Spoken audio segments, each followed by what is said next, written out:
Welcome dear rockers, कैसे हैं आप सभी। तो आज हम देखने वाले हैं नाइट कॉल। फालतू कहानी की शुरुआत होती है बेल्जियम के एक शहर को दिखाने से, जहां पर लोगों का प्रोटेस्ट चल रहा होता है। यहाँ सभी लोग ब्लैक लाइव्स मैटर को लेकर प्रोटेस्ट कर रहे होते हैं कि हाल ही में यहाँ पर एक घटना हुई थी। पुलिस ऑफिसर ने एक ब्लैक आदमी को जान से मार डाला था, जहाँ ये भी कहा जा रहा है कि उस आदमी की कोई गलती नहीं थी। इसके बाद हम मैडी नाम के कॉलेज स्टूडेंट को देखते हैं, जो कि एक लॉक स्मिथ है। लॉक स्मिथ यानी कि वो ताला चाबी वाला। मैडी इस वक्त भी अपना काम कर रहा होता है। तभी एक कपल अपने घर के दरवाजे को गलती से बाहर से लॉक कर देता है और चाबी अंदर रह जाती है। फिर क्या था, मैडी को ही उनके दरवाजे को ठीक करना पड़ता है। तो फाइनली वो अपने घर में जा पाते हैं और मैडी के इस काम को देखकर बड़े खुश भी होते हैं कि बहुत अच्छा काम करते हो। मैडी भी अपने काम के पैसे लेकर निकल जाता है वहां से। तो बीच रास्ते में उसको क्लेयर नाम की लड़की का कॉल आता है, जो मैडी को अपना एड्रेस बताते हुए कहती है कि देखिए, मैं घर के बाहर हूँ, दरवाजा लॉक्ड हो गया है, मुझे तुम्हारी मदद चाहिए, प्लीज जल्दी आ जाओ। मैडी भी जल्दी उस बताए हुए एड्रेस पर पहुंच जाता है, जहां उसे क्लेयर अपने घर के दरवाजे के बाहर खड़ी दिखती है और वो उसे जल्दी से दरवाजे के लॉक को खोलने को कहती है। लेकिन इसको करने से पहले मैडी उसे उसका आईडी और काम के पैसे एडवांस में मांगता है। आईडी इसीलिए ताकि कंफर्म कर पाए कि ये घर उसी का है।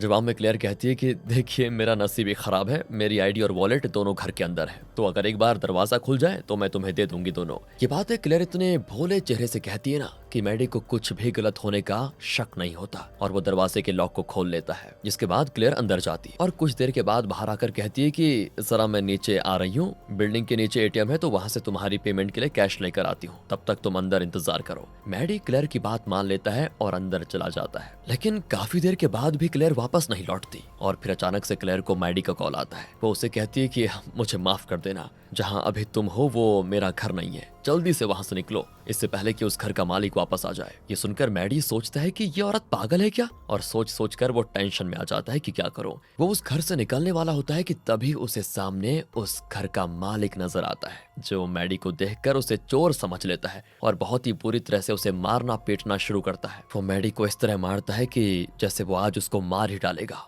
मैडी तब समझ जाता है कि अगर मुझे बचना है तो मुझे इस आदमी को मारना होगा कैसे भी करके। तभी मैडी के हाथ में एक स्क्रू ड्राइवर आ जाता है, जिससे वो उस आदमी को कई बार मारता है। और इसी बीच दोस्तों, स्क्रू ड्राइवर शरीर के सेंसिटिव पार्ट पर लग जाता है, जी हाँ वहीं पर, और आदमी खत्म। मैडी को तो खुद पर यकीन ही नहीं होता कि मैंने किसी की मौत कर दी है। बहुत रोने लग जाता है वो, और उसे पता था कि अगर उसे फंसना नहीं है तो उसे यहाँ से तुरंत निकलना होगा। इसके बाद वो अपने शरीर पर लगे खून को साफ करता है बहुत ही अच्छे तरीके से, और उस आदमी के डेड बॉडी को छुपाने के बारे में सोचता है। पर इससे पहले मैडी ऐसा कुछ करता, वहाँ उस आदमी के दोस्त आ जाते हैं, तो मैडी भी जल्दी से बेड के नीचे छुप जाता है। और जब उसके दोस्त आते हैं तो अपने दोस्त की डेड बॉडी को देखकर वो हैरान, उन्हें समझ नहीं आ रहा था कि ये किसने किया। तभी उन्हें कमरे में मैडी का टूल बॉक्स नजर आता है, जिससे उनको शक होता है कि किलर अभी भी यहीं पर है, कहीं अंदर ही होगा। जिस वजह से वो लोग गन को लोड करके ढूंढने लग जाते हैं कि कौन है यहाँ पर किसी तरह उन्हें फंसाकर मैडी घर से बाहर भाग आता है और कार की मदद से वहां से भागने लग जाता है। लेकिन लगता है उसकी किस्मत खराब है। थोड़ी दूर पर आते ही कार अचानक से रुक जाती है। अब वो आदमी मैडी को पकड़कर बहुत ज्यादा मारते हैं। मैडी को किडनैप करके उनके बॉस के पास लेकर जाते हैं, जहां मैडी अपने सामने एक बहुत ही खतरनाक क्रिमिनल बॉस निक को देखता है। अब मैडी को समझ आता है कि मैंने निक के आदमी को मारा, लगता है मैं भी मरने वाला हूँ। निक अपने आदमी की मौत से उतना गुस्सा नहीं होता जितना गुस्सा वो घर में रखे हुए पैसों की चोरी से होता है। तो दोस्तों, असल में क्लेयर उस घर से पैसे चुराने आई थी और वो पैसे निक के थे। निक फिर मैडी से पूछता है कि कहाँ है पैसे, बताओ। जिस पर मैडी सब कुछ बताता है कि देखो, मुझे वहां पर क्लेयर नाम की लड़की ने बुलाया था, उसी ने आपके पैसे चुराए हैं और फिर गलती से मुझसे आपके मेंबर की जान चली गई। पूरी बात सुनने के बाद निक को मैडी की बातों पर भरोसा नहीं होता, जिस वजह से वो मैडी के चेहरे पर टेप्स लगा देता है, जिससे मतलब वो सांस न ले पाए, और फिर उसे टॉर्चर करने में लगे होते हैं वो लोग। तभी निक गौर करता है कि मैडी बहुत ही डरा हुआ लग रहा है और उसका चेहरा देख ऐसा नहीं लगता कि उसने पैसे चुराए। तो फिर वो टेप्स को निकाल लेते हैं मैडी के चेहरे से। निक कहता है कि देखो, मुझे इस बात का फर्क नहीं पड़ता कि तुमने क्या किया, या तुमने ये मर्डर किया या किसी और ने, मुझे बस मेरे पैसे चाहिए। तो तुम्हारे पास दो रास्ते हैं, तुम उस लड़की को ढूंढो और मेरे पैसे ले आओ, या फिर अगला दिन देखने के लिए तुम जिंदा नहीं रहोगे, ये भी तुम्हारे पास ऑप्शन है। जिसके बाद निक मैडी को कहता है कि कैसे भी करके पैसे ढूंढो, बस बात खत्म, और मैडी मान जाता है। साथ ही निक मैडी के साथ अपने दो आदमी भी भेजता है, रेन और थियो, जो कि क्लेयर को ढूंढने में उसकी मदद करेंगे। मैडी फिर दोनों के साथ क्लेयर को ढूंढने के लिए निकल जाता है और यहाँ सबसे पहले ये तीनों एक ब्रोथल में जाते हैं, जहाँ की ओनर को क्लेयर की पूरी कहानी बताने के बाद वो ओनर उन्हें ब्रोथल में चेक करने के लिए कह देती है कि कहीं क्लेयर यहीं पर तो नहीं है, चेक कर लो। तीनों क्लेयर को ब्रोथल में ढूंढने लग जाते हैं, जहाँ हर एक रूम में जाकर वो चेक करते हैं, पर उन्हें कहीं भी क्लेयर नजर नहीं आती। अब ये हर रूम्स में जाकर लोगों को परेशान कर रहे थे, जिस वजह से कुछ कस्टमर से इनकी लड़ाई हो जाती है, जहाँ फिर थियो और रेन उन कस्टमर से लड़ने लगते हैं। और उसी दौरान मैडी दूसरे कमरे में क्लेयर को ढूंढ रहा होता है, लेकिन तभी मैडी को मौका मिलता है और वो भागने की कोशिश करता है। कुछ समय के लिए तो वो इन दोनों की नजरों से गायब हो जाता है। तो इसके बाद ये लोग मैडी को ढूंढते हैं कि ये कहाँ चले गया। उसी दौरान मैडी कहीं एक जगह पर छुपा होता है, तभी उसे रेन कॉल पर बाहर किसी से बातें करते हुए नजर आता है, जहाँ रेन किसी लड़की से बात कर रहा होता है और कहता है, तुम बेवकूफ हो, तुमने उस लड़के को उस घर पर क्यों छोड़ दिया था। जवाब में सामने से लड़की कहती है कि अरे मुझे समझ नहीं आ रहा था कि मैं क्या करूं, वो मुझसे बार बार आईडी मांग रहा था। दोस्तों इनकी बातों से हम समझ पाते हैं कि रेन क्लेयर के साथ ही बात कर रहा है, यानी कि वो दोनों मिले हुए हैं और उसी ने चोरी में क्लेयर की मदद की होगी। मैडी इन सारी बातों को सुन लेता है और उसे शक हो जाता है कि शायद रेन इस चोरी में मिला हुआ है और इन्होंने ये सारा कांड किया। यहाँ रेन कॉल को कट करता है तो थियो मैडी को ढूंढ भी लेता है। हालांकि दोस्तों तब तक थियो जिस कस्टमर से लड़ रहा था, लड़ते लड़ते वो उस कस्टमर को मार भी डालता है। अब मर गया था तो डेड बॉडी का भी इंतजाम करना पड़ेगा, तो ये दोनों फिर उसकी डेड बॉडी को छुपाने में लग जाते हैं। इसी दौरान मैडी कहीं फिर से भागने की कोशिश ना करे, तो इस वजह से रेन मैडी को एक कमरे में बंद कर देता है। पर जब कुछ देर के बाद रेन कमरे में लौटता है ना, तो वहां उसे मैडी नजर नहीं आता। असल में मैडी उस कमरे के कबर्ड में छुपा होता है और रेन को ऐसा लगता है कि मैडी यहाँ से भाग गया। अब रेन फिर थियो को ये बातें बताने जाता है, तभी दोस्तों मौका देखकर मैडी वहां से भी फरार। और जैसे कुछ दूरी पर जाकर दोनों की नजर मैडी पर पड़ती है, वो उसकी तरफ फायरिंग करते हुए उसके पीछे भागने लगते हैं। मैडी बेचारा तब भी किसी तरह बुलेट से बचते हुए कहीं से साइकिल लेकर उसकी मदद से उनसे दूर जाने लगता है और फाइनली आगे ट्रेन में बैठ जाता है। अब ये बात यहाँ निक को पता चलती है, तो वो अपने पुलिस ऑफिसर फ्रेंड ग्रे को कॉल लगाता है और उसे मैडी के बारे में सब कुछ बताते हुए कहता है कि उसे ढूंढ निकालो कैसे भी करके।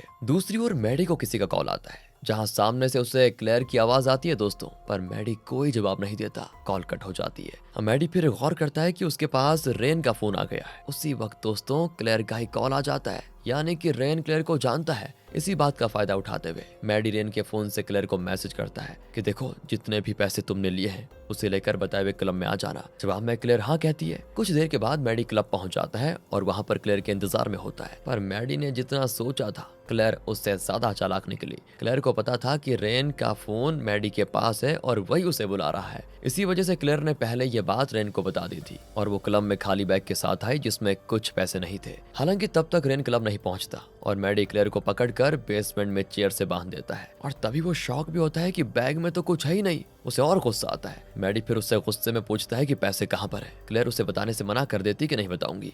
अब मैडी गुस्से में क्लेयर के हाथों पर दे मारता है, जिससे क्लेयर दर्द में चिल्लाती भी है, लेकिन क्या करें, मैडी के पास कोई ऑप्शन है नहीं, तो वो भी कॉर्नर में बैठ जाता है, ये कहते हुए कि यार मैंने तुम लोगों का क्या बिगाड़ा था, मुझे इन चीजों में क्यों फंसा दिया तुमने। अब यहाँ पर दोस्तों क्लेयर फिर मैडी के दुख को समझ पाती है। उसे कहती है कि रेन मेरा भाई है और ये चोरी मैं करना नहीं चाहती थी, मुझे जबरदस्ती रेन के कहने पर करनी पड़ी। इस वक्त मैं तुम्हें पैसे नहीं दे सकती प्लीज, वरना रेन की जान को खतरा हो जाएगा। मैडी फिर समझ पाता है कि चलो कुछ नहीं कर सकता मैं, लेकिन यहाँ क्लेयर को मैडी की फिक्र होती है। वो कहती है देखो तुम चले जाओ यहाँ से, रेन आएगा तो दिक्कत हो जाएगी। मैडी फिर ऐसा ही करता है और बेसमेंट में कहीं छुप जाता है। इसके बाद रेन वहाँ पहुंच जाता है दोस्तों और वो क्लेयर से पूछता है कि वो मैडी कहाँ पर है। जवाब में क्लेयर कहती है कि मैडी तो यहाँ आया ही नहीं, शायद उसे हम पर शक हो गया था। इन्हीं बातों के दौरान दोस्तों क्लेयर और रेन के बीच बहस होने लग जाती है। एक कहता है कि पैसे चुराने ही नहीं चाहिए थे, तो दूसरा कहता है कि चुराने चाहिए थे। अब रेन क्लेयर से कहता है कि देखो तुम पैसों को लेकर यहाँ से चले जाओ, बाकी मैं संभाल लूंगा। इसके बाद वो क्लेयर को क्लब के बाहर छोड़ आता है और फिर वापस दोस्तों क्लब के बेसमेंट की तरफ आता है। असल में रेन ने क्लेयर के हाथ पर लगे चोट के निशान को देख लिया था, जिससे उसको शक हो गया था कि पक्का मैडी ने ही क्लेयर को चोट पहुंचाई होगी और क्लेयर इस बात को छुपा रही है, ये भी उसको पता चल गया था। और रेन का ये शक क्लियर भी हो जाता है जब वो मैडी को क्लब में छुप कर भागते हुए देख लेता है। और अब रेन कैसे भी करके मैडी को पकड़ना चाहता है, तभी एक जगह पर आकर वो मैडी के ऊपर गन पॉइंट कर देता है कि अब तुम नहीं बच सकते। लेकिन जैसे वो बुलेट को शूट करने वाला होता है, मैडी एक फायर एक्सटिंग्विशर रेन की तरफ फेंक देता है, जिससे एक्सटिंग्विशर फट जाता है और पूरे रूम में गैस फैल जाती है। इसी बात का फायदा उठाकर मैडी वहां से तुरंत भागता है। हालांकि दोस्तों इससे भी मैडी रेन से अपना पीछा नहीं छुड़ा पाता और आगे बढ़ते बढ़ते ब्लैक लाइव मैटर प्रोटेस्ट के बीच में चला जाता है, जहां मैडी सभी से कहता है कि देखो एक व्हाइट आदमी मुझे मारने के लिए आ रहा है, जिस वजह से सभी प्रोटेस्टर्स रेन को वहां पर रोकने लग जाते हैं। और जब रेन को लगता है कि ये तो बहुत सारे लोग हैं, तो वो तो हवा में फायरिंग करने लगता है। बहुत ही भगदड़ मच जाती है वहां पर। फिर पुलिस ऑफिसर ऑफिसर्स को बीच में आकर कई लोगों को अरेस्ट करते हुए प्रोटेस्ट को बीच में रोकना पड़ जाता है। तभी मैडी और रेन भी अरेस्ट हो जाते हैं। दोनों इत्तेफाक से सेम पुलिस कार में ही बैठे होते हैं जिसमें प्रोटेस्टर्स को पुलिस स्टेशन लेके जाया जा रहा था। इससे भी बड़ी बात यह थी कि ये अरेस्ट ग्रे ने करवाया था, जो कि निक का फ्रेंड है दोस्तों।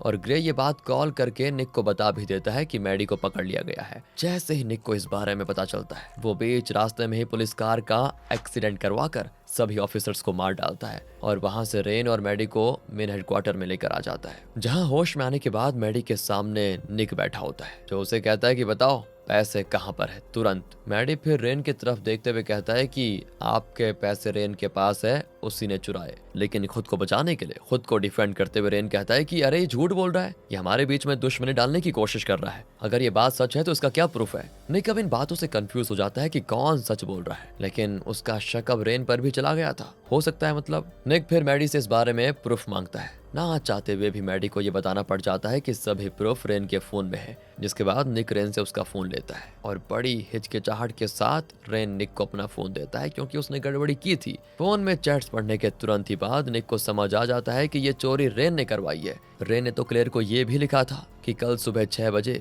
रेलवे स्टेशन पर आ जाना, जहां से हम दोनों किसी दूसरे शहर में चले जाएंगे। और जैसे ही रेन निक का चेहरा देखता है, वो समझ जाता है कि मैं फंस चुका हूँ, जिस वजह से वो वहां से भागने लगता है और बीच में ही सभी लोग उसको पकड़ लेते हैं। फिर निक कहता है कि एक बात बताओ रेन, तुमने ये सब किया क्यों। रेन कोई जवाब नहीं देता और उसकी आंखों में डर और गिल्ट दोनों नजर आ जाता है। निक फिर गुस्से में रेन के पूरे चेहरे पे टेप्स को लपेटकर उसका पूरा चेहरा टेप से ढक देता है। उसके बाद रेन को दूसरे कमरे में लेकर जाया जाता है। अब निक मैडी से कहता है कि मुझे पहले ही तुम्हारी बातों पर विश्वास हो जाना चाहिए था, पर नहीं हुआ, लेकिन अब हो गया है, तुम जा सकते हो यहाँ से। आगे दोस्तों, गैंग का एक मेंबर मैडी को उसके घर छोड़ने जाता है और उस बिल्डिंग से बाहर आते हुए मैडी को रेन की डेड बॉडी दिखती है, जिसको देखकर मैडी को बहुत गिल्ट होता है कि बताओ मेरी वजह से इसको अपनी जान गंवानी पड़ी। पर मैडी के पास भी कोई दूसरा रास्ता नहीं था, वरना निक उसको मार डालता। मैडी अब अपने घर पहुंचता है, जहां उसे अपनी कार की विंडो पर क्लेयर का नाम नजर आ जाता है, जो कि मैडी ने तब विंडो पर चिपकाया था जब उसे क्लेयर की तरफ से कॉल आया था पहले। मैडी अब सोचने लगता है कि निक ने चैट्स तो पढ़ लिए थे, यानी कि कल वो 6 बजे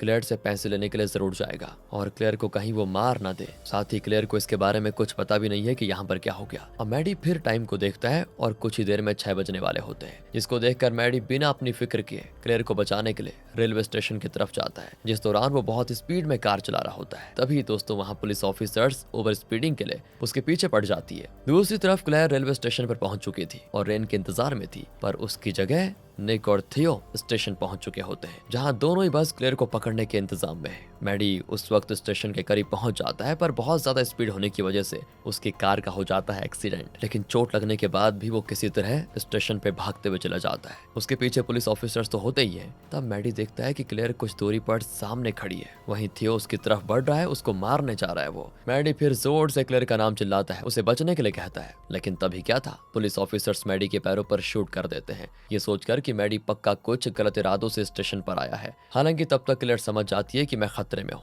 जिस वजह से वो वहां से भागने लगती है। थियो भी उसके पीछे पड़ जाता है, पर पुलिस ऑफिसर्स के होते हुए अब वो कुछ नहीं कर सकता था। इसी का फायदा उठाकर क्लेयर एक ट्रेन में चढ़ जाती है और उसके पीछे हम पुलिस ऑफिसर्स को मैडी को संभालते हुए देखते हैं, जहां उसे अब हॉस्पिटल ले जाया जाता है। वहीं निक तो दूर से ये सब देखकर बहुत ही ज्यादा फ्रस्ट्रेट होता है। शायद दोस्तों लगता है ये मैडी को मार डालेगा अब, लेकिन अपनी जान की ना सोचते हुए मैडी ने क्लेयर के लिए सब कुछ किया। वहीं मूवी के एंडिंग में हम क्लेयर को ट्रेन में रोते हुए देखते हैं, जिसका कारण हो सकता है कि शायद उसको समझ आ गया है कि उसके भाई के साथ पक्का कुछ गड़बड़ी हो गई है और वो कभी वापस नहीं आएगा। दोस्तों ये मूवी बहुत ही सिंपल थी, लेकिन थी। मिलते हैं आपसे अगली वीडियो में। अच्छी लगी हो तो लाइक कीजिएगा। Thanks for watching.